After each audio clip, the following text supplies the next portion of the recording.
ce qui est malheureux alors ce qui est malheureux monsieur Seck alors Serigne Saliou li ñuy wax ni yëpp dafa nekk ci texte yi nga xamante ne moom moo tënk xëy na doxalinu Sénégal ci domaine boo jël mais malheureusement bokkul ak li nga xam ne moom la ñuy appliquer lan mooy problème bi. waaw mais c'est un problème d'abord de volonté politique xam nga tey Sénégal boo jëlee ñu ko wax na ko léegi c'est-à-dire domaine boo mën a jël y a eu toutes les bonnes réflexions yoo xam ne mi ngi fi mais Sénégal on a un problème d'applicabilité ñun dañoo taxe domaine boo mën a jël nag muy justice muy dans l'économie muy dans le social partout on a les meilleurs textes du monde à l'époque sax sama grand Abdoulaye Coulibaly daan na ko wax mais ne Sénégal suñu seul problème mooy on n'applique jamais nous nos textes te loolu dañ koy gis plus particulièrement dans la décentralisation mais nag loolu aussi il faut quand même qu'il y ait une volonté politique derrière su fekkente ne y a pas une volonté politique aussi c'est-à-dire aucun texte ne sera appliqué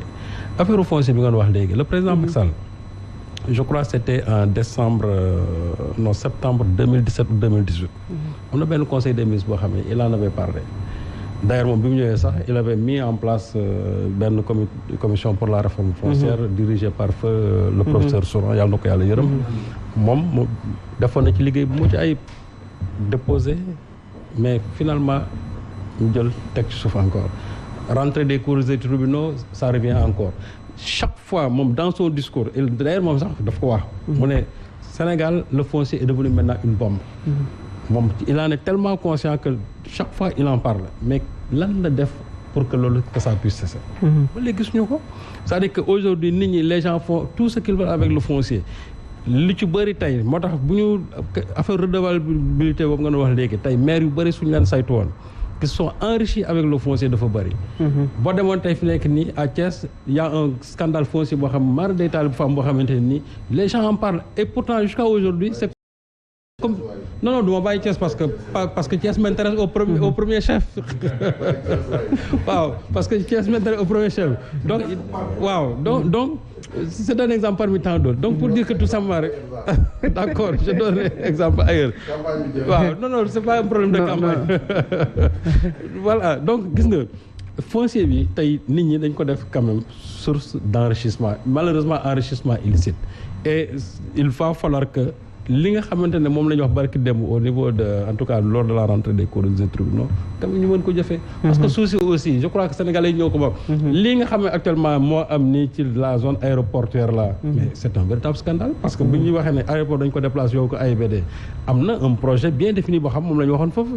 mais tey soo ko gisee on a l'impression que nit ñi commencé nañ ko séddoo ko ci ban année ci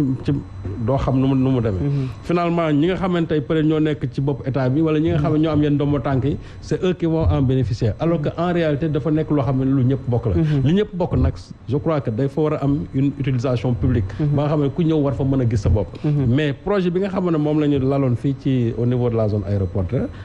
projet boobu nax saay na parce que fi ñu toll nii sama mbokk lébu yi ñoom ñu ngi réclamer seen wàll parce que gis nañ ne nit ñi aussi ñu ngi commencé tong-tong mbir mi ñi nga xamante ne aussi ñoom c'est des simples citoyens aussi ñoom nee nañ soo jox leen seen wàll finalement léegi lan lañu mën lan la ñuy def voilà muy jafe-jafe lan nga xalaat ne moom mooy pexe bi Mouhamed ci li ñu fi wax yépp ne dañu am na fi mais mënuñu fexe ba ñu appliquer ko je pense qu'il est temps qu'au Sénégal ñu def un ndëpp national ndaxte domaine boo laal rek am na ay jafe-jafe si je prends un exemple mon oncle mi toog gis nañ bi muy nekk directeur général SAPCO liggéey bu mucc ayub bu mu fa liggéey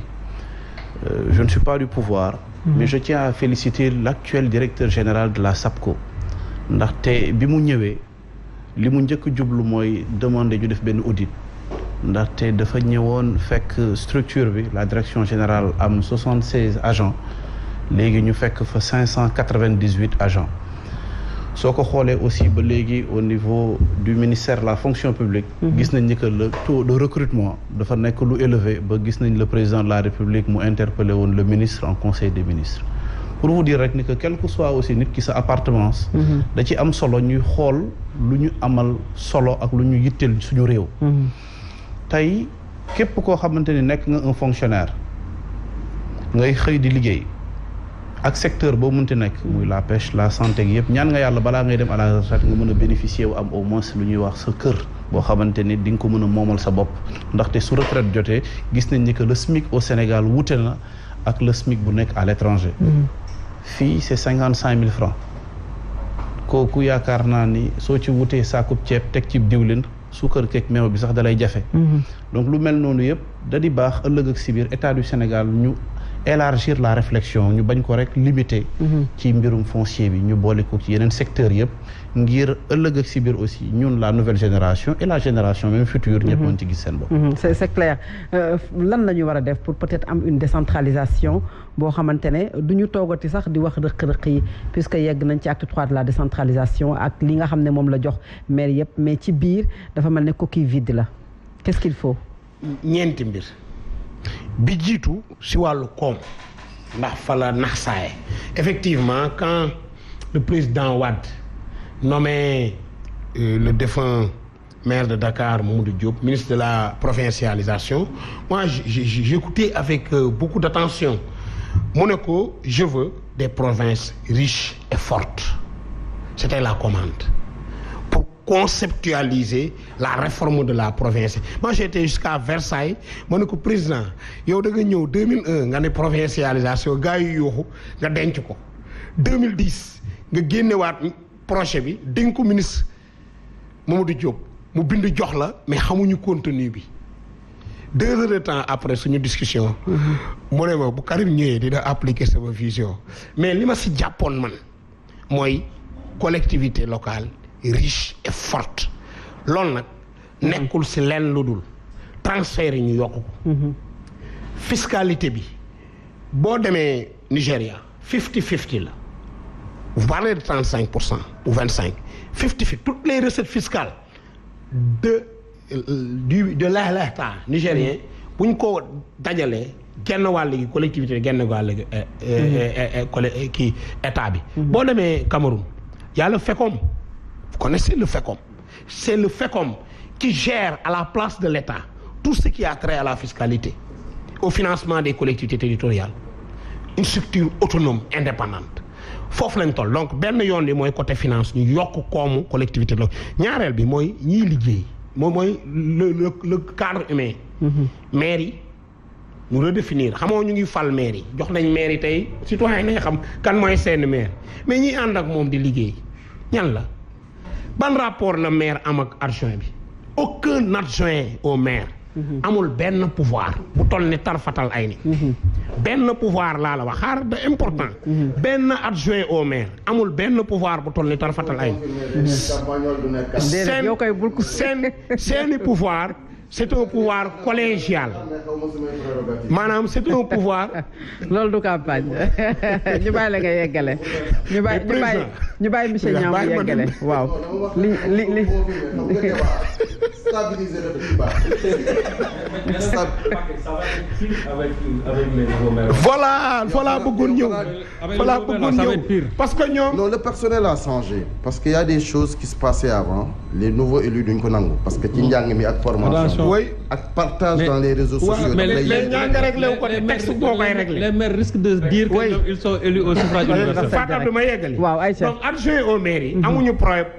pouvoir individuellement pris maanaam seen pouvoir de bureau municipal. définition ordre du jour et cetera façon yoone taxu koo dëgër même si paiement bi maire yi dinañ am lu mat fukki yoon li adjoint yi di am. et sëñ Saliou wax na ko léegi day gën a garaaw ndax maire yi dañ naan falu leen ñu conseil bi faluñu ko askan wee ko fal day gën a garaaw le personnel qui travaille oui la ville de Dakar est devant tout le monde devant tout le monde le ratio cadre est à 4 à Dakar maanaam la fonction publique territoriale bi ni ko état bi bëggee bàyyi maire yi mettre ko en œuvre sans sous délier c'est du bluff maanaam réforme boo gis dafa am coût il faut que l'État accepte de supporter le coût lié à la réforme appelée fonction publique 2011 la ko président Wade voté lu Assemblée nationale ba tey ji mettre ñu ko en œuvre parce que état bi nanguwul supporter le coût à ça troisième yoon bi ma daaneel fa ma ndax 4 la troisième bi mooy le cadre juridique on a parlé de nomenclature budgétaire Fatou Abdou mbootaayu jigéen ñi maire mënu leen financer amul ligne budgétaire appui aux femmes jigéen ñi nekk ci meeting rek loolu lañu waroon wax amul. waaw loolu bu ñu ko tudd nag nañ dem rek. ci waaw non dama bëgg xam rek ni ñu xam ni au plan juridique. waaw il faut que on parle de participation citoyenne. Le cadre de concertation citoyenne bi ñu institutionnalisé moi j'ai applaudi des deux mais xam nga lan lañ ci lonk comme galgal xamoo dañu def plaidoyer ba ñu institutionnaliser ko. mais ñu ne pour ce cadre là ñu ne l'organe exécutif local maanaam le maire wala le président du conseil départemental ñu ne ko warul de mën nga ko def bu la neexee donc au lieu de doit mettre en place ce cadre là on a mis peut mettre c'est dans la loi donc au plan juridique le cadre juridique dañ ko war a raxasaat pour que li ñu bëgg dëgg-dëgg mu dem dernier point bi ma waxoon nag mooy au plan institutionnel au plan institutionnel yan xeetu gox-goxaan la ñu war a am yan xeet on a supprimé la région on a mis le département département amul fiscalité ministère yi Aliou Sall président de l'AMS a dit à son grand frère le président ne ko bàyyi leen di ñëw suñu maire yi di ñu tabaxal ay salle de classe di ñu tabaxal ay l'hôpital ay poste de santé te maire yi mën nañu donc il y a un problème entre l'État et les collectivités territoriales les rapports de collaboration les rapports de financement les rapports de mise en œuvre des politiques publiques de confiance tout ça et de conflits même d'intérêts et de compétences doivent être assainis et revus et malheureusement dans ce pays-là on parle de tout sauf de décentralisation. C'est clair, monsieur tey ñu ngi ci campagne yii ñuy wax ni yëpp kenn déggu ko ku nekk taxaw nga yëkkati sa loxo wax lu la neex et malheureusement si on ne corrige pas tout ça 5 ans de galère. D'autres